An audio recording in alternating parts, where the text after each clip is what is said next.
What up, Buckeye Nation? Welcome to the Buckeye Boys, where we talk about college football with real fans. I'm Devan. This is Melo. You've seen us before. Here we are again. I switched up my intro there, Melo, because I've been watching our videos back, and I'm like, dude, I'm done with I'm your host, Devan. This is Yeah, your host, Melo. Bro, I'm Devan, and this is Melo. That's what it got you. is. You know what I'm saying? So Yeah, all that was good. the pause there in the beginning, but we could talk about so many things right now. We could talk about scum getting what they deserve and losing. We could talk about Alabama losing.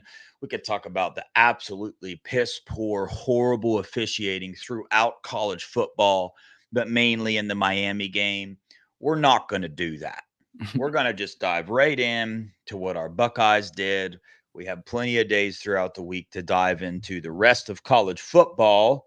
So, that being said, Buckeyes walk away in what I would call dominant fashion with a 35-7 victory over the Iowa Hawkeyes, over the number 2 leading rusher Yep. in college football, averaging 170 yards, and also told the Buckeyes that pretty much he doesn't like them and he's going to beat them. So that's how I took it.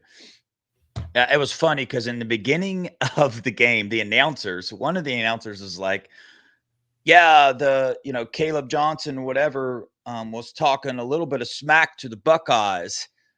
And then the other announcer was like, "Oh, I don't know if it was talking that much smack." And then finally they agreed, "Yeah, he was talking smack. I don't know if that was a good idea." And at the end of the game, they switched their tone and was like, "Oh, yeah, he really didn't say that much." I thought it was great, dude. I thought it was great. Those are Anyway, now. man, yeah, we handle business, bro. We handled Yep. business. I don't think there's too much to complain about. But let's go over the stats real fast of hmm this game. Maybe we can do this in the correct order for the first time ever here on Buckeye Boys. So here we go. I got this pulled up, got it ready to go. Team stats. We had 412 yards total. We passed for 209 yards. We rushed for 203 yards. And we gained 6.3 yards per play. We held Iowa to 226 total yards, 110 passing yards, 116 rushing yards. They averaged 4.7 yards per play. That statistic is a little tipsy turvy because really we held them under 100 yards rushing. Yeah. Kirk Ferentz kept his starters in when we put our second team defense in. Now, our second team defense 100% should do better than what they did. But yeah, man, give me your thoughts. And I thought we absolutely dominated them. If it wasn't for two turnovers in the first half, we might have scored over 50, So, like, I felt good about my score prediction 41-3. And then they let them in for a little bit of a charity touchdown for Caleb Johnson. But my favorite part was when Caleb got out of the game and they panned over to him and he was just like this, sitting there, dejected, looking like he wanted to cry to his mom. He's like, man, why did Yeah. I talk junk to this team? And we see what happens. They came out and they played to send a message and show the world like we are legit. Top five scoring, top five offense and top five defense in America. So I mean, it's gonna be really tough to beat us, to be Yeah. honest with you. Yeah, I agree, man. And if you look at what the rest of college football did this weekend, I think Ohio State stamped their name on the number one team in the nation pretty hardcore. Yep. Um, Even though they moved Texas up to number one on a bye week. Very interesting because if I remember correctly, Ohio State got lowered on their bye week. They Yep. didn't play anybody and they got lowered to number 3. Texas got raised up. Texas has a bye week. Ohio State comes in and absolutely dominates a top 5 rushing attack and the number 1 and a top 5 rushing defense. They run all over them. They rush, and they stop their game, and we remain at number we go up to number 2. So I guess we did go up, but somehow Texas goes up 2 on a bye week. Well, we kind of saw that coming. Interesting. But let's dive into the first quarter. What I want to say about the first quarter, the thing that sticks out to me is like one of the very first plays of the game on defense. Tyleik Williams, man, I picked Tyleik Williams to be the defensive MVP of this team, which is Right. crazy to say, but I feel like that prediction has some pretty strong legs right now, considering what happened the 2 games he wasn't in, and then now look what happened this game when he was in. So, Absolutely. yeah, he really stood out to me. And Sonny Styles, bro.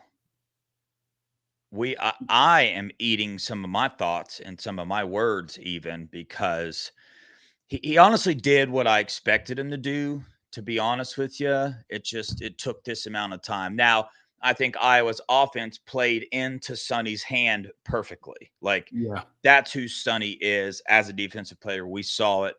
He's an attacker, right? He's Yep. not really a let me sit back and figure out what they're about to do. He's a downhill, let's go get them. So, our defense, the first quarter dominated. My only complaint comes in the first quarter, and it has nothing to do with the players. And this is my only complaint for the entire game on defense. I also have one complaint on offense. This is Ohio State. We hold you up here. I'm going Yeah. to get the complaints out of the way real fast, and then we can move on to the good things. There was way more good things. My only defensive complaint comes to Jim Knowles. Dude's a genius. Dude called an amazing game. But I don't understand this soft coverage on third downs. Um, he did it like 3 or 4 times, and Iowa converted every single time. Now, I think it's his overall philosophy of bend, don't break. We got him here on third down. Let's keep giving this defense an opportunity to create a turnover. If they want to throw it short, that's cool. I'm cool with that, but let's just not give up the big play. So on one hand, I can see it. And on the other hand, it's aggravating because it's like, bro, this is Iowa. They are not going to throw it deep. They're not going to have that opportunity. Our corners are good enough. Latham Ransom, Caleb Downs behind you as well. Put them jokers up on them. Don't let them convert that third down. But that is a very petty complaint. I understand Yeah. that. But that's where I'm at. How do you feel about that? I mean, I think it's a reasonable complaint. My only thing is he normally is setting something up for a future opponent sometimes Yeah. because honestly, with this team, it didn't make sense to ever play off of them. They don't have a speed advantage on you or anything. All you're doing is helping them complete passes. So maybe he's saving something for Oregon for whatever reason that is. To me, Oregon's wide receivers are fast. They're quick. They could go from 0 to 60 like that.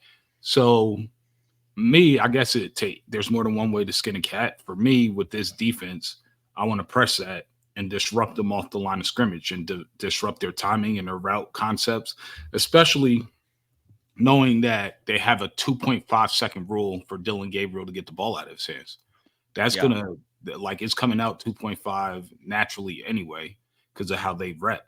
So if you disrupt it and it throws off that timing, you might get some interceptions. And Dylan Gabriel will throw interceptions just like Will Howard is prone to throw some interceptions sometimes.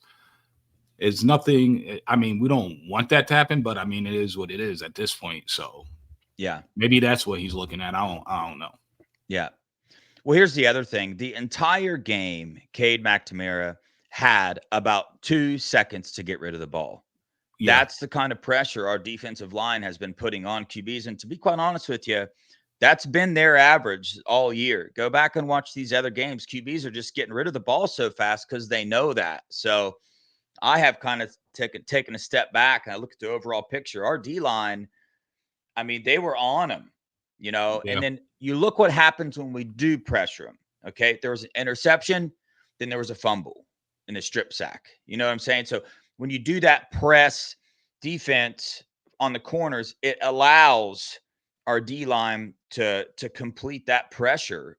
and Yep. either A, cause the quarterback to get out of the pocket, make a stupid throw, cause an interception, or B, give him the opportunity to sack the quarterback and then create a fumble. But again, overall, that's extremely petty. I almost didn't even want to bring that up because my overall picture of the defense is an A plus. They Right. get an A plus, dominant, not too much to complain about. This was a top 5 rushing attack in the nation, and they Shut did that what down. they did what they wanted with him, to Yeah. put it lightly. They shut him down for the most part. I mean, if I was him, I'd be kind of upset too. Yeah, You know, he's yeah, coming in averaging like almost 8 yards a carry. I think he was averaging over 8 yards a carry when he came in to the game. But what was he under for us? I think he averaged against yeah. us It was like 4 something a carry, but that's because he had that one 30. long. Yeah, he had like a 35 yarder and then a 28 yarder. Yeah, So but that 35 yarder was at the end. So take his, how many yards did he have total? 86. So 86 minus 35. So he had 51. Yeah. And he came 51 in rushing averaging yards. 171 yards a game. Yeah. So he had like 50 rushing yards on, I think he had 3 carries too. He had 50 rushing yards on at least, I don't know, 12 carries. Yep.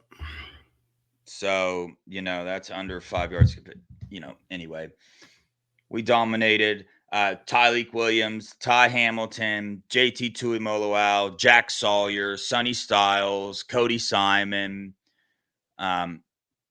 They all stood out big time to me in this game. But that's the first half defensive breakdown. Give me your first half thoughts on the offense. Man, I thought the offense was moving the ball. I thought JJ got a little he was thinking about a touchdown on that slant and he didn't hold the ball high and tight. Credit to Higgins for making that hustle play to get back into the play and punch the ball out. But it's a learned lesson for him. Now, in terms of Will Howard, that was a terrible interception. You at 6'4", 240, you have to get that ball to the sideline to where a Mecca is going to catch it or no one catches it. You can't throw it on the inside. And I know you were getting pressured, but you just got to stand in that pocket like Big Ben and let that thing sling that thing to the sideline. Aim for a point near the sideline where the out of bounds marker is, and let Emeka do what Emeka does and run under it and catch it. But if you throw it inside because you're getting hit and you didn't put any zip on it, that's an easy pick. So without those 2 plays, I think we probably get points out of it, probably touchdowns, but you can't really say for sure. But let's say they score touchdowns. That's an extra 14 points. You're going into the half 21-0. Yeah. Game's already over at that point. Yeah, no doubt. I mean, that brings me into my second complaint of the game, um, which is extremely petty in my eyes. And I also think there's a lot of fans taking this next complaint way too far. And it's the complaint about Will Howard. But what you said, 100% the truth. Clearly, the dude has some times when I don't know why he makes those decisions. To be quite honest with you, I don't really mind this decision this time. I mean, Mech was single coverage. It was just the throw. So at least in the Marshall game, that decision was a stupid decision, Yeah, throw yeah, into yeah. double coverage. This time, the decision was okay. The throw was not. Arm strength in question in that throw. Yeah, it is. But in the Yeah. same sense, then you see him make other throws where his arm strength is not in question. But even the Right. deep ball to JJ, arm strength in question. What he threw it 50 yards, and shortchanged JJ and stopped him from just running in for a touchdown. I'm glad he did because we got to see the one-handed catch. That's But true. But we didn't know that was coming at that time. I know, yeah. Right. But I want to bring up this point now, and this is where me and you we're about to probably get in a debate, which is what I want, and I'm fine with it. What quarterback would you trade for Will Howard? This same question again. And I want to hear why this time. Quinn And I, Ewers, okay, why? because he can make every throw in the field. And with our talent, yes, it would change the philosophy of running the quarterback because he's not really that. But you wouldn't care because you still have Quinshon and you still got Trey in the back. He could scramble enough to extend the plays and he can literally make every single play off platform, on platform, doesn't really matter. Has a quick release. The only knock that I have on Quinn is he's injury prone. But in Yep. terms of the throws, he is not underthrowing JJ on that that touchdown Yeah. throw. He's not thrown into double coverage like that. And he can manipulate the pocket as well. So for me, that's the only quarterback that I'm Yeah. trading Will Howard for. And you brought up my only reason I have for not trading him for Quinn. That's it. That's my only reason. Let me read you Will Howard's stats for the year: 1,248 yards, 12 touchdowns to 3 interceptions, 84.2 QBR rating. He's 71.5% completions this year. He had an 84% completion rate in the Iowa game. Now, I posed this question on a message board because I saw a lot of people complaining about Will Howard. Now, did I complain during the game? Yes, I did. 100%. But after the game, I took the overall step, stood back like I've been trying to do, and I tried to assess the game from like an analytical standpoint and to get a better grasp on the game of football. And Will Howard was 84%, 21 for 25 on the game, 4 touchdown throws with 1 rushing TD. Now, what did Will Howard do wrong? The interception. Um, he had another bad throw where the linebacker, I think the safety, snuck back on him, ended up tipping the ball. It almost was intercepted as well. And then on a couple of his runs with his reads, it's like, bro, why are you running right into the back of people? But in his defense, on that 1 4th down call, that was a very confusing call by Chip Kelly on my part. You got 2 All-American running backs. Our O-line has been dominating the entire game while you put Will Howard in shotgun on 4th and 1. So, who do you blame first there? Chip Kelly or Will Howard for not Will running? Howard, Mm-hmm. and I'll tell you why. Chip Kelly has to run Will Howard and put that on tape so Oregon could game plan for it. Will Yeah. Howard's going to have to run in the Oregon game. There's no doubt about it. So it was good that he fell because now they could show the film and he could learn from it. Will is a smart kid. Like you know what I mean? He's a smart kid. So the next time he's put in that situation, he's going he's going to find the right hole, basically, is what I'm saying. In terms of Will Howard as a game, I thought he had a great game. Minus Yeah. that interception, he almost had a flawless game, in my opinion. I Yeah. love Will Howard. I think he's an extremely great quarterback, but I'm going to Mm-hmm. nitpick that throw because you have to get that throw to the sideline. You made the right read, the right choice to throw that ball in the first half, but your location was wrong because I think you felt that pressure and you saw it, and you kind of wanted to fall with the hit so that way you wouldn't have to take it as much. I need you to rip that thing. Pretty much is what all I'm saying, or throw it in the dirt. But Yeah. other than that, yeah, Will did great. Chip schemed the heck out of Iowa. So did Jim Kelly. I mean Jim Knowles. Sorry, mixing up Jim and Chip. Jim Knowles Dude, I schemed it up love it, too, bro. bro. You know what I mean? I think our defense. I think the main thing I took out of this game was the trenches. The O line and the D line for OSU went out there and showed we can handle anyone basically because Iowa has a well above O line and a well above D line. And I think like it bodes well for going out to Eugene and Alton Stadium on Saturday, personally. Yeah. Yeah, I agree. The trenches is what stood out to be in this game for sure. I want to back up to the question I asked on the message board, and I'm going to Mhm. give you the top 3 answers that I got on this message board to who people would trade. Okay. It's about to blow your mind. Um, You're about to just be blown away. I got 3 answers where these 3 quarterbacks got more than one vote. Okay. Number 1 vote, Quinn Ewers. But the overall consensus on the board with Quinn Ewers was this is his third season in a row with an injury. Yeah. So why would we, we would have played Michigan State and possibly this Iowa game with Devin Brown, a backup quarterback. Would we Yeah. have wanted to do that? Probably not. We still probably would have won, but think about that. Next quarterback, Cam Ward. That was the No. next one people were bringing up. And I don't know if you watched the Virginia Tech game or the Cal game last night. Yes, Cam Ward looks very good at times, but I'm so over this Heisman race for Cam Ward. The fact is, he barely beat Virginia Tech. He should not have won. The refs bailed him out, and he barely beat Cal. The refs bailed him out once again. So I am not trading. That's a big no-no for me. I do not. Fair enough. I I, agree.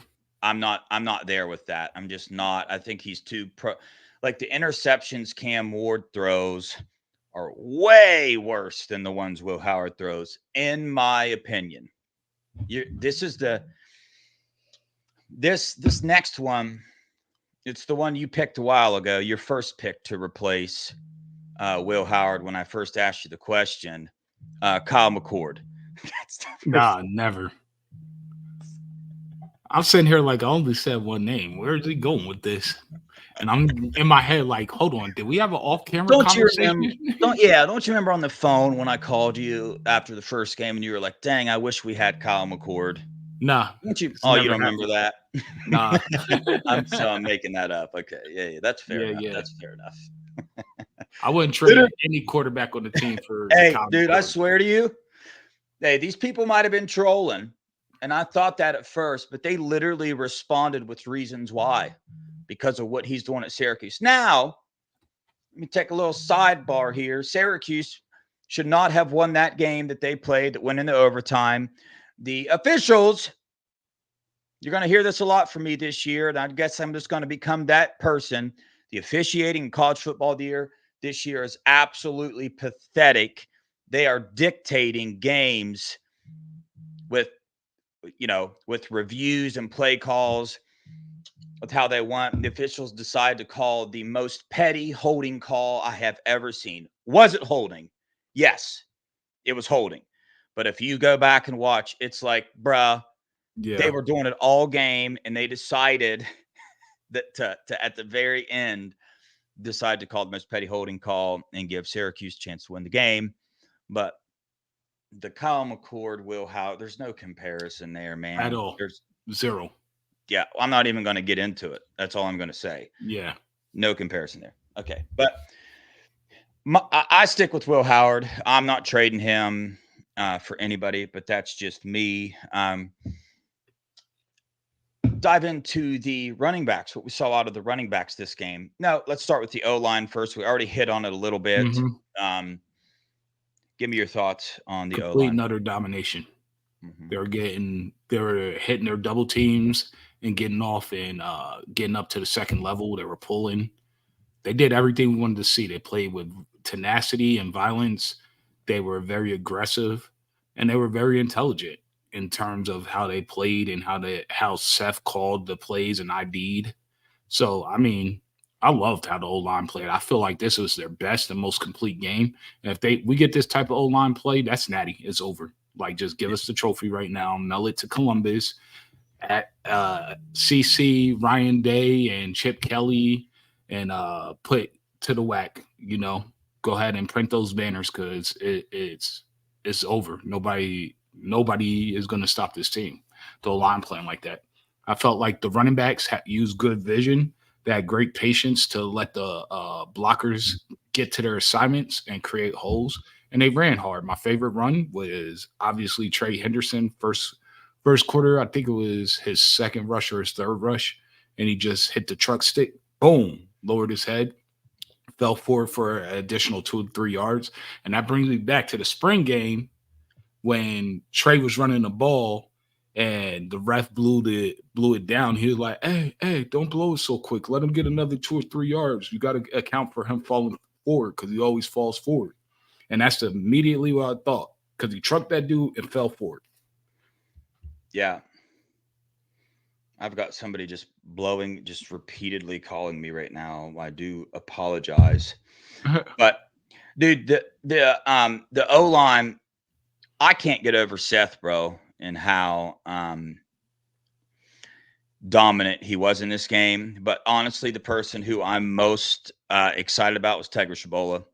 Hmm. Watching him this game, I thought it was his best game that he's played so far, and he just really rounded out the game with a just complete dominance on what he was doing. But really, the entire O line, like you said, was they were just doing their thing. But I Yeah. just can't help but think that a lot of it starts with Seth McLaughlin in the center of that thing, getting things organized, his communication skills, his veteran presence, his calmness, all of it, the whole nine Yeah. yards, you know. And it definitely And then, starts with him. He's the center, yeah, captain of the O line, you know? yeah, for sure. And then you go back, you want to talk about the running backs. The beginning of the season, I'm just going to keep it real with you. At the beginning of the season, Trey was my favorite, my number one. After this game, Q's got me now. I just, I love his running style. I think that his vision is just a little bit better than Trace. Now, before people get in the comments and start, blah, blah, blah, blah, well, they're both all American running backs. Okay. They're both freaking dominant running backs. They're both NFL running backs. They both can be taken day one of the draft. It just depends where they value them at and what teams need in the draft. We all know that. So, this is me just having a talking point here of saying that I just like Q's ability to find the hole a little bit better and to avoid tackles a little bit better. But that's being Yeah. super nitpicky. What about you? Who would you pick? In the beginning of the season, I said Q.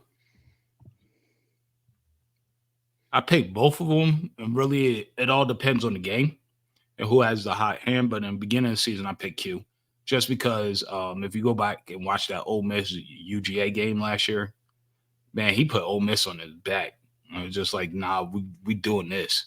So like, I always looked at him differently. I looked at him. Uh, I felt like Trey might have had a lack of vision a little bit last year, but I attribute Trey's development a lot to Coach Locke. And I know Trey is super close with Coach Tony that just left to go to the team up north. And I think you can see it's noticeable. Like it can't just be me that notices Trey's running completely different than he has the previous 3 years, Yes. and he's healthy, so that helps as well. But like even before when he was healthy before he got injured every year, he was running to the back of his lineman. I think a lot of it could do with Chip Kelly's scheme changing and Coach Locke. Maybe it's just the whole situation together, you know. But if I had to pick one, I'm gonna stick with my choice with Q for right now. Yeah. But Trey's definitely started having me like question that a little bit because he's improved so much from last year. Yeah, for sure. I like that breakdown. Trey has 100% improved a lot. And to watch this running back room in general, you can't, you have to give Coach Locke a lot of credit there for what he's doing. I'm trying to pull up my stats, Yeah, but they disappeared. So here we go again. I want to talk about the receivers now. By the way, stats for running backs: Quinn Sean, 13 carries, 78 yards. He averaged 6 yards a carry.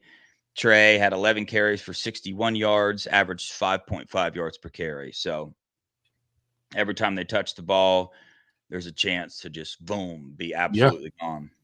So it's crazy. You know, Will Howard had 10 carries for 28 yards. He did have some really good runs, but at the same time, you almost wonder if he had just has a little bit of rust on him from not really running the ball previously. So at least he got that's a that experience. possibility. Yeah, yeah, yeah. So we'll see. Receivers, JJ, 4 catches for 89 yards, 22.2 yards per catch. Emeka Ibuka, 9 receptions for 71 yards, 7.9 yards per catch. He had 3 touchdowns. JJ had 1. Brandon Ennis, 3 receptions, 29 yards, 9.7 yards per catch. Believe it or not, bro, on two different message boards in the Ohio State community, there are people saying they are upset with Brandon Ennis's performance in the game and they missed Carnell Tate. Now, I can understand saying you missed Carnell Tate because it's Carnell Tate. Right. But in the same sense, it's the same type of missing by us yelling to get Brandon Ennis more snaps before. So if one's out and one's in, you're going to miss the other one. They're just Right. both that good. They both offer something different. I mean, Brandon Ennis had that fourth down slant reception that he took for, I forget how many yards. Four, They was like 25. But yeah, hold 20. on. I need to know what they're talking about. How did Brandon Ennis play bad, perform bad? Okay, so this was on the one throw Will Howard had towards the sideline. They're saying that Brandon Ennis ran a bad route. That's what they said. Which one? The one he snagged with one hand? Nope. No, he didn't catch it. It's the one that wasn't a completion. And Hmm. it actually was almost intercepted. It hit the Iowa DB, got his hands on it, actually. So but I didn't do like a film breakdown enough to see that is. But even so, Yeah. one bad route. I mean, come on, man. Go. I'd be willing to bet money that in the past two games, Emeka has had a bad route. I Yeah. know JJ's had a bad route. Right. I've seen Carnell Tate. I haven't seen a bad route from, but that dude is good at running routes. So, Yeah. but again, I just find it funny.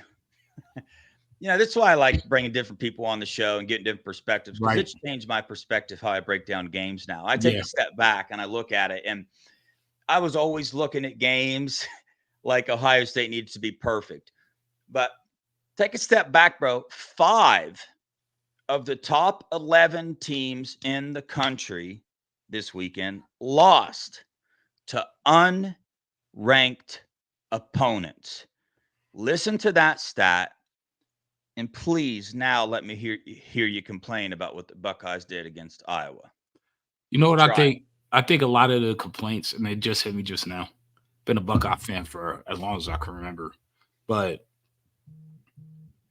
I think a lot of it comes from the media, honestly. And I say that because the media is always talking bad about Ohio State, especially since we left the deal with with ESPN and ABC and all them. But I mean Fox. But they're always putting out negativity. Like, for instance, they put Texas back at 1. Why? That Michigan win is not a very good win anymore. They just lost to Washington. Yeah. Like, so they and the rest of the teams they played are joke. Like, they're not better than the teams we've played. So it's stuff like that that makes you as a fan.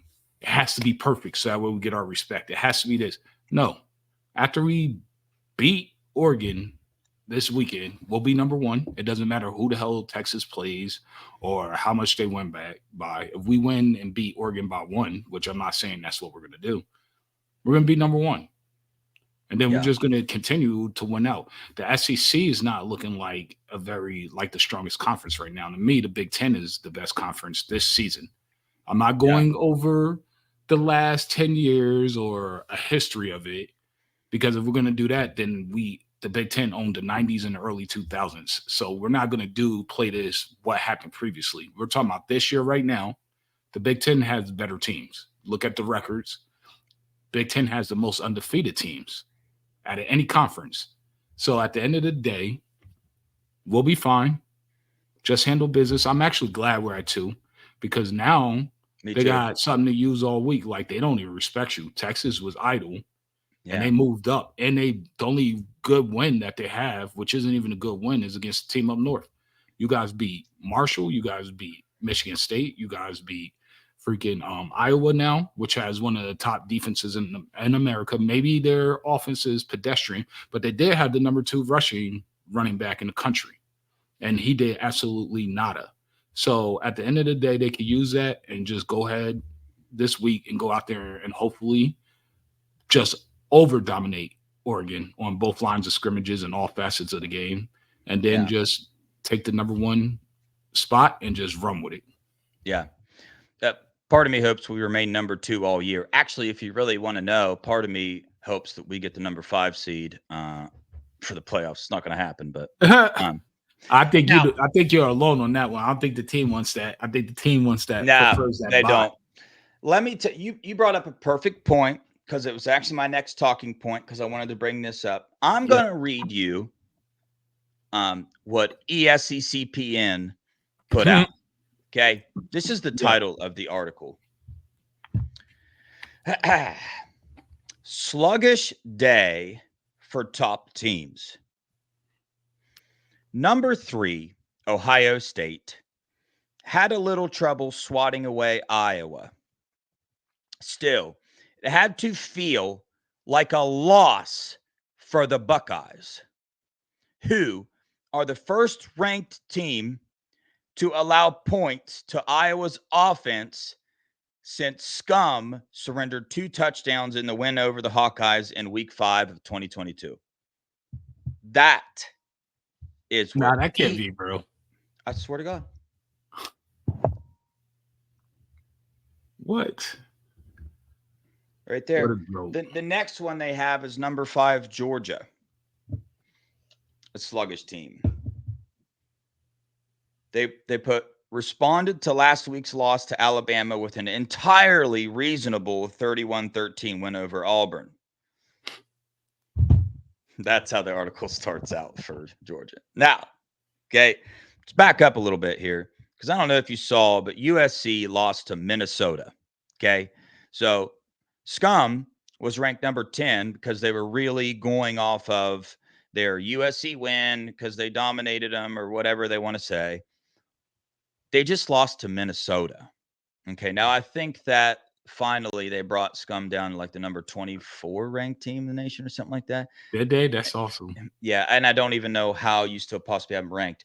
But you still got Georgia at number 5, who lost to Alabama, who lost to Vanderbilt. So you're just holding on to strings there, bad. And then you want to put that article out that the Buckeyes should consider this a loss to Iowa. It's like, dude, you That's can't because they make got this. that TV deal with ESEC-PN. I They know, have but to push their teams. but But at some point in time, you make yourself look so stupid because I guarantee you that even people that root for the SEC read that article and they're like, what? That was You'll not. be surprised, man. Oh, People want to dude, be maybe super I would homers, be. you know? It's almost it's almost like the point about Miami right now. Like last night after what happened, it is the most obvious thing ever that the ACC and the officiating crew are just trying to get Miami to just hang on. Just with some, they reviewed that, dude, it was so identical to Virginia Tech. Virginia Tech, it took them like 5 minutes to review it. It took them like 5 minutes to review this targeting call. Like 5 minutes, bro. Like it took forever. They And have I to was make like, sure they got their yeah. instructions properly Oh, I have no together. doubt. Literally, you watch the ref looking in the thing. He looks down, he calls another ref over, and he goes like this. And I could only, dude, I wish I was a fly on the wall in that conversation. They're But probably like, anyway, "Hey, they said they're going to slide us 10 grand after this game if we call it." yeah, bro, it's something. But it honestly, it disgusts me, to be honest with you. There's nothing we can do about it or anything like that. But it's pretty disgusting to watch the officiating this year and what's going on. And that's why I loved it. So Buckeyes are just leaving no doubt, man. They better go out to Yeah, Eugene and leave no doubt as well. Another interesting absolutely. stat. Yesterday, I think 2 out of the 8 teams that traveled through two time zones lost. Yeah. So, I don't know the actual teams and but I'm sure travel has an impact on them. So I'm really curious to know how early the Buckeyes are going to get to Eugene and acclimate to the time change and all that stuff. But Yeah, I think it was 1 out of 8. won. The rest lost. So like 7 teams lost. Yeah, that's what I meant. Well, Miami ended up winning. Yeah. So it was 1 out of 7, Yeah. Okay. Yep. and then Miami won. So I only Okay. saw the 1 out of 7 stat, and then So 2 out of I 8. watched the Miami game ended at 2 o'clock in the morning. Yeah. I stayed up the I'm whole time, and I was screaming and yelling. I probably woke up everybody in my house. I was so mad, dude. Literally the last 2 plays of the game, my internet restarted, so I didn't get to watch the last 2 plays of the game. Anyway, that was me. Back to the receivers. JJ Smith is an absolute crazy animal, but Emeka Ibuka yeah. Long making a case overdue, brother. making a case to be the number 1 receiver taken in the NFL draft this year. Am I right or am I wrong? You're right. Is I think it's honestly is probably between him, Tez, and it depends on what is Travis Hunter going to be. Is he going to be a wide receiver? Or is Oh he going yeah, to yeah, be a yeah, DB? You know what I mean? yeah, But I mean, top 3 for sure. You yeah, know, possibly top 5 definitely. So I yeah, mean, I think he it. This is why I think he has the potential to be number 1, but he has to share the field with Optimus Prime and Cardinal Tate, and they're just, especially Optimus, he's just such a cheat code that you have to give him targets. So yeah, I felt like it was long overdue for them to target Emeka. I think people are starting to roll coverage towards JJ more. So Emeka is getting a lot more one-on-ones now, and now he's winning those. And man, talk about ball placement on those passes by Will Howard. All 3 of Emeka's routes that he ran, he was covered, and Will put the ball right on the money all 3 times. So yeah, that's what we want. If Will could do that consistently, Will's going to win the Heisman. yeah, If he could just work on his ball placement, he's winning the Heisman. I don't care how much they're trying to cheat for Cam Ward because he's going to lose at some point. Will's probably not going to lose. I'm yeah, calling it now. I'm just going to say it. The Buckeyes aren't going to lose. So we'll yeah. win the Heisman. You bring up why my pick is Will Howard, probably more than anything, and it's like the mentality he has and his mental toughness to underthrow that ball to Mecca and get the interception, but then turn around and still do it, still make Yeah. those throws and make up for it and correct himself and make NFL type throws on Yep. the money, So, all right. D line. This will be a quick breakdown here on the defensive side of the ball. The D line had pressure the entire game. Yeah. Tyleek Williams and Ty Hamilton. They are just such a beautiful combination together that they they they work with each other so well, man. Tyleek gets the pressure up the field, and then and what that does is it causes the quarterback to either step up in the pocket. But the problem with stepping up in the pocket is that Ty Hamilton has held his ground that whole time. Yep. And Ty Hamilton can get off a block whenever he wants. Whenever he Yeah. wants. If he sees the running back coming or QB, it's just like he's up against a child. Just a little push off to the side, boom, tackles him. JT and Jack Sawyer. JT had a successful spin move that was pretty awesome. That was pretty Did nasty. Yeah, he did. He did pretty good this game. Jack Sawyer as well. Uh, KJ Kenyatta Jackson Jr. got the third. He was the backup defensive end of the game, and if you pay attention to him yet again, I'm gonna keep telling you, the dude is quick, the dude is Yeah. fast, and the dude is a smart football player. So excited to see what he does, and you can kind of see kind of what we've been saying, that he's fallen more into that role. He was above Mitchell Melton and Caden Yeah. Curry as far as snap counts go. So, what's your thoughts on the D line? Man, first I'm gonna hit off and pretty much order where you were talking about the quarterback stepping up in the pocket. Now, when you do that against our team, our D ends are always retracing. They're coming right back and recovering the ground. If you don't have 2 hands on that ball, it's coming out because they're going to hit you and they're going to knock the ball out. And that's what Jack Sawyer did.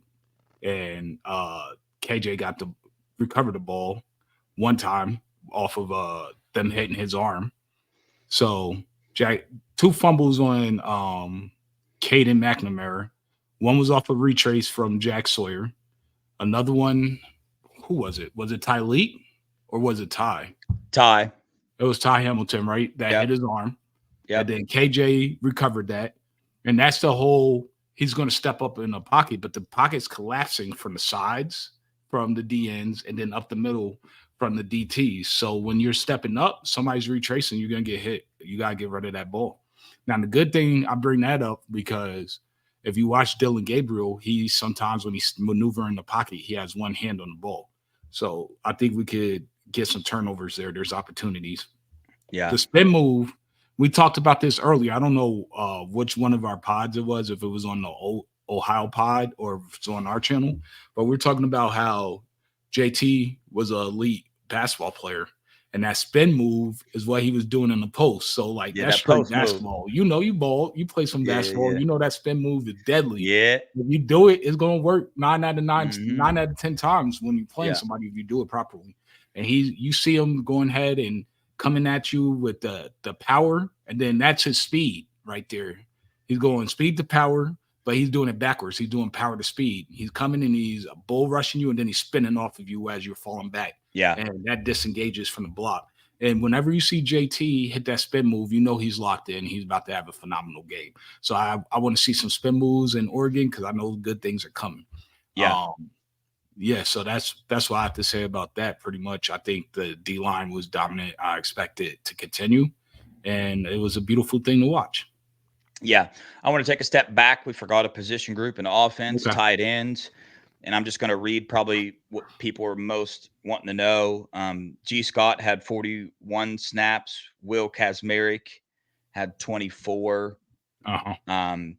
Patrick Gerd had 3. Bennett Christian had 13. Jelani Thurman had 7. So Ooh, that's looks like G is turning himself into that dude on the field. I can't complain too much with what he did this game. They just did their job.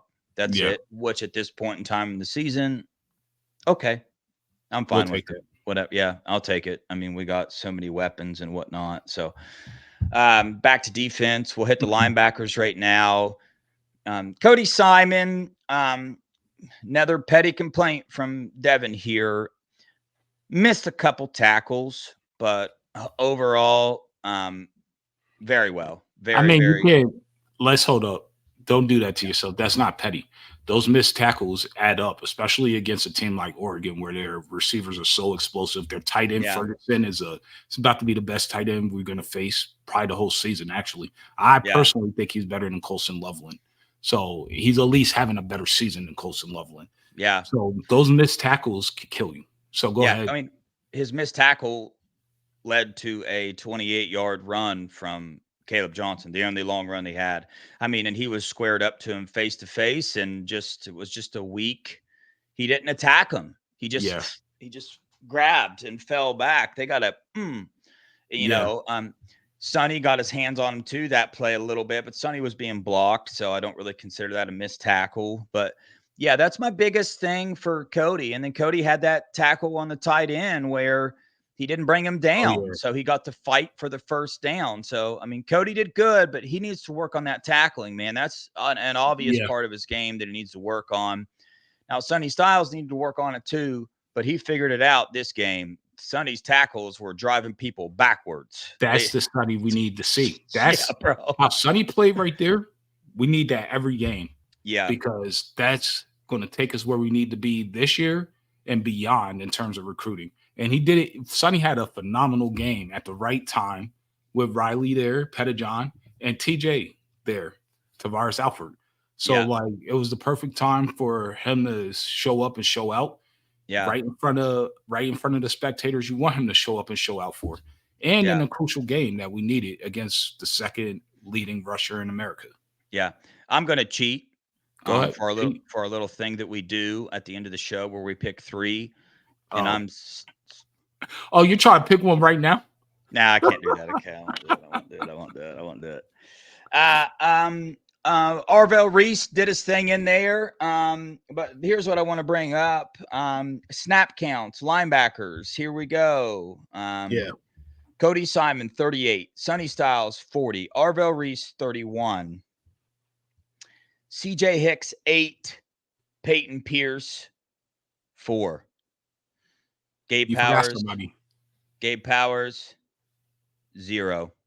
So I'm not going to get into that right now, but if you guys want a very interesting talking point, stay tuned for a video to be released on Buckeye Boys, to which we will address the Gabe Powers news. You are going to want to hear it.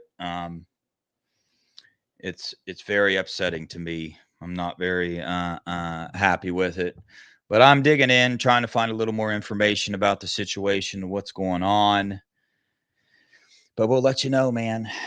But it's interesting. CJ Hicks, 8 snaps, PFF grade was 80.6, his highest PFF grade for the year. I didn't really pay attention to the snaps he got, but overall linebacker play. Yep. They came around.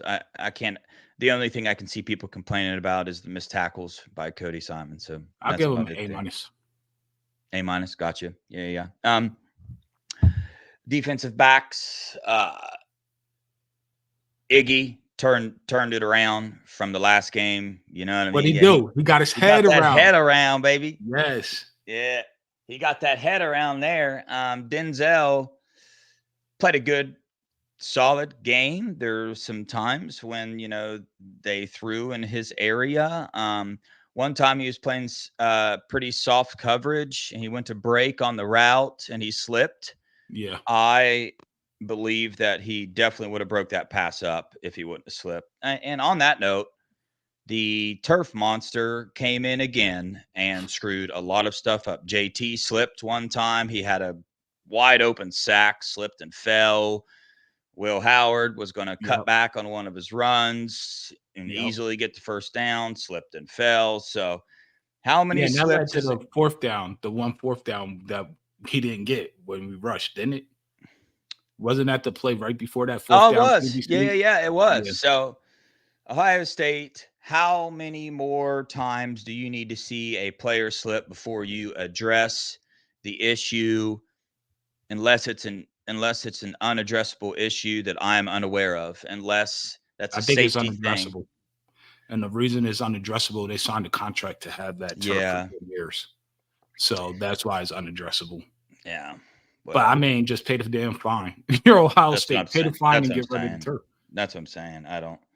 A lot of people are saying it's good that they slip because it prevents an injury. I'm like, Yeah, and that type of turf. Like if you're yeah, playing on turf, you want to slip, but like not that kind of turf is different. And the main thing with that turf that's actually good that they're slipping is that normally your studs get caught because of how they thread the turf on that. It's a different type of threading style. So like your cleats will get caught in it, and instead of slipping, normally that's when you'll tear your ACL, MCL. So they're actually fortunate that they are slipping on this turf because it could be way worse. yeah, Instead of just losing yardage, you could be losing a season. You know what I mean? Which yeah, is also shocking because that turf is designed for you not to slip, really. yeah. Something I want to bring up real fast is on the defensive tackle position. They didn't sub anybody in and out there. They played the starters at the defensive tackle position the whole game, which is concerning. That Not the I whole guess, game because K Mac got in there. yeah, K-Mac got in there for 5 snaps. Yeah, I know. And man, let No, me I tell you know. something. I The get five that. Yeah, snaps, you notice, he's out there. I know, but I guess I'm just looking at the snap count, Yeah, and yeah. you got Tyleek with 29 and Ty Hamilton with 30, and then you got Hero with 5, Caden with 5, Jason Moore with 7, and Taiwan Malone with 3. So I guess my point there is just maybe they didn't need any backups at any time. I mean, the defensive tackles, Mm, I don't know I how think to. what you were saying originally before I interrupted you, you were probably on the right track. I think Yeah, we do have a depth issue at defensive tackle. I yeah, think this is so we're so used to Ryan Day and them spinning stuff at their press conference. I feel like this is the first year they were like they're being honest, like they're just telling you the yeah, truth. And we're so used to them not telling you that we're like trying to look for other reasons. And maybe we just have a depth issue. yeah. Um But K we Mac don't should though. definitely be K-Mac. playing. He should Yeah, definitely be playing, that's what I'm and saying. he should be in the 2 deep.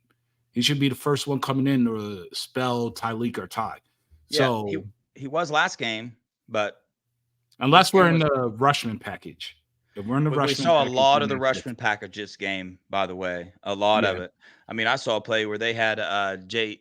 No, they didn't. They didn't have JT lined up at D tackle at all. I'm still waiting to see that though. Jack and JT at D tackle, and KJ and Curry or Melton at defensive end. But yeah, safeties, A+. I yep, mean, Lathan absolutely. Ransom, they tried getting him on one of those. He had great coverage on that little trick play they tried to Mhm. do. Caleb Downs, watch out. He's a shoot. If you got a problem at linebacker, just put that dude there. Freaking He could literally play anywhere except for the serious. D line and O line. I know. He did have one coverage miss that Yep, I caught, but whatever, dude. same here. You I know the you one you're can't. talking about when they Yeah, hit yeah, him on yeah. the seam on a third down. Yep. Yep, You can't win them all. So, yep. yeah. But that hit on the sideline, oh my goodness. I felt it Yeah. in my soul. It came through Yeah. my speakers and made my soul chill, man. Just hit that dude so hard. Yeah. So the last thing I'll talk about is the fact that I get it. They do a lot of three linebacker looks like that. I mean, for sure, you need it. Just the bad part about it is, as you know, it's you're taking Hancock off the field. But Hancock only had 17 snaps that game, but I'm sure he's a team player and he understands the dynamic of where they're at and what they need to do and all that. And honestly, I don't know if I can really complain about it anymore because it's what they need to do and it worked out perfectly fine. So they do need it. They do need that, especially for November 30th, team up north. Got to learn to get some heavy packages in there and stop that run. So Besides that, that's a valid point what you're saying. But also besides that, you got to think about it. We're going nickel heavy against Oregon. They're a spread, throw the ball, run it, get you out in space. He's playing a lot of snaps that game. We're not going yeah, to have three linebackers in that game. It's going to be the normal 4-2-5. So he's going to get a ton of snaps, and they're going to adjust because we have so much versatility on this team. Game to game is going to be something different. Just like Brett said, game to game, everything's going to look different. And yeah, don't doubt this team has unlimited potential with brilliant minds in OC and DC positions. Like it's going to be great. So he's going to play a whole. He's going to play a lot of snaps on Saturday. Hopefully, it's not more than 25 or 30, which means we're dominating possession, which is another thing I think we could do. I think we're going to have our. Well, save that for our Oregon breakdown yeah. whenever we get Brad or somebody else with us. But I Let's think I do got the. to know what they want to do. I actually didn't pick the winner of the guesses. Okay, do Um, that right now. for the okay, so bread was 7, 8, 9. Bread was 10 points off. You were 6, 10 points off. I was 14 plus 18 off. ABH was 3, 4 points off. 3, 7. Ron, 35-7. Ron nailed it. Right on the Oh, money, bro.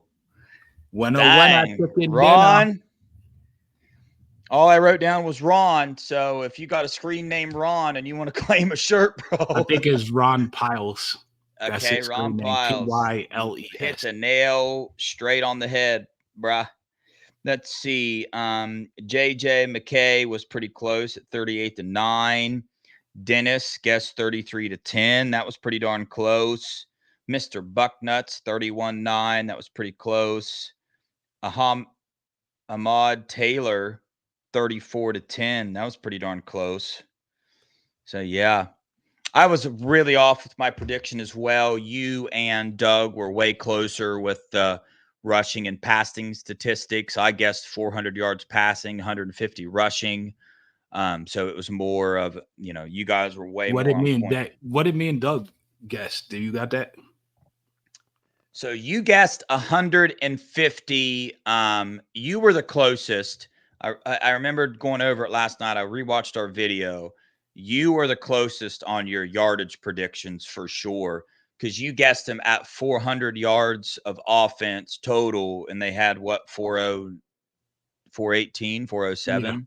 So you guessed four, but you were a little, you were more pass heavy. Yeah. Um, which so Yeah. you guessed 150 yards rushing and like 250 some passing. So, but you Yeah. were you were on there. I was off. I did not expect our own line to dominate like that. Be honest with you, we could add more rushing yards in the first half if they would have ran the ball more. But they went to passing, which I get it for sure. But hey, overall, we 5-0, homeboy. We What's the best part about going 5-0? bro, because we're gonna go 6-0, man. Yo, a chance to We go a 6-0. chance We're to go gonna go 6 6-0. I 0. like that better. We're going Yeah. 6-0. And I'm going to be there watching it. I pray that I'm in the process of trying to switch my tickets to fly out of Atlanta because Hurricane, whatever, is about to hit Florida supposedly, and it's supposed to be the worst one in over a decade. So Yeah, that we'll thing see. is covering like all of Florida except for like your area. Your little Yeah, strip of area and that I know. panhandle is the only thing not getting hit. But I bought tickets to fly out of Tampa Yeah, on Thursday morning, the worst possible time to do it. So that's what all those calls were about. I was getting during the yeah. show is to switch that over. So yeah, man. Overall, I couldn't be more happy with the Buckeyes. You got any closing thoughts, Melo? Man, look, keep God first. This is big time week. Stay focused. Go hard like the Buckeyes are going to go hard this week and get ready for this game. Um, Continue to keep God first, and, as always, and just keep your head up. We got a lot to look forward to. Enjoy each and every one of these games because if you haven't noticed, the season is flying by. Just yesterday it was August, and we were like, "Oh, we're about to have game one against Akron," and now we're October 12th. Next thing you're gonna blink is gonna be November 30th. So, like, enjoy each and every one of these games and each and every one of these wins. This is a special season, and this is a natty season and natty potential, and we're gonna do it. The team is going to do it. We have the right coaching staff. We have the right players. We have the right mentality on this team, and they're doing it all for the glorification of the Lord. So always keep that in mind. And that's Yep. pretty much all I got. Yep. I couldn't have said it better, man. Enjoy the season. Adam Guthrie got an offer, by the way. By So time. About yeah, time. praise the Lord. Praise the Lord. But yeah, Yes. man, enjoy the season. Don't get too caught up in the interception Will Howard throws or the bad run he has or this or that. Will Howard's the right quarterback for the offense. This team is close. They're dynamic.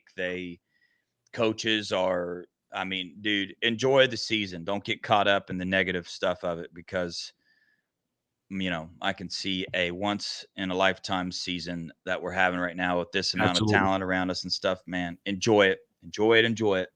But on that note, go Buckeyes, OH. Oh, I wait. Don't forget to like and subscribe, man. Don't forget to Yeah. comment. And Um, share stay stay tuned. We got some information coming out about Gabe Powers. Tuesday night, we go live on with the Brad. Ohio with Bread. Oh, no, no, no. So we're live on the Ohio Pod. Oh, are we pre-record with Brad or he's just Yeah, come we're on gonna we're Wednesday? gonna pre-record with Bread on Tuesday. That will drop Wednesday. And I'll be in touch about the Wednesday live show. We're definitely going live. I might not be there. Yeah. We'll have to find out. Me and you will get in touch. But stay tuned, man. Like, subscribe, share us on your Twitter. Help us out if you're a fan. Want to come on? Shoot us an email. We got you, man. On that note, go Buckeyes. OH. IO.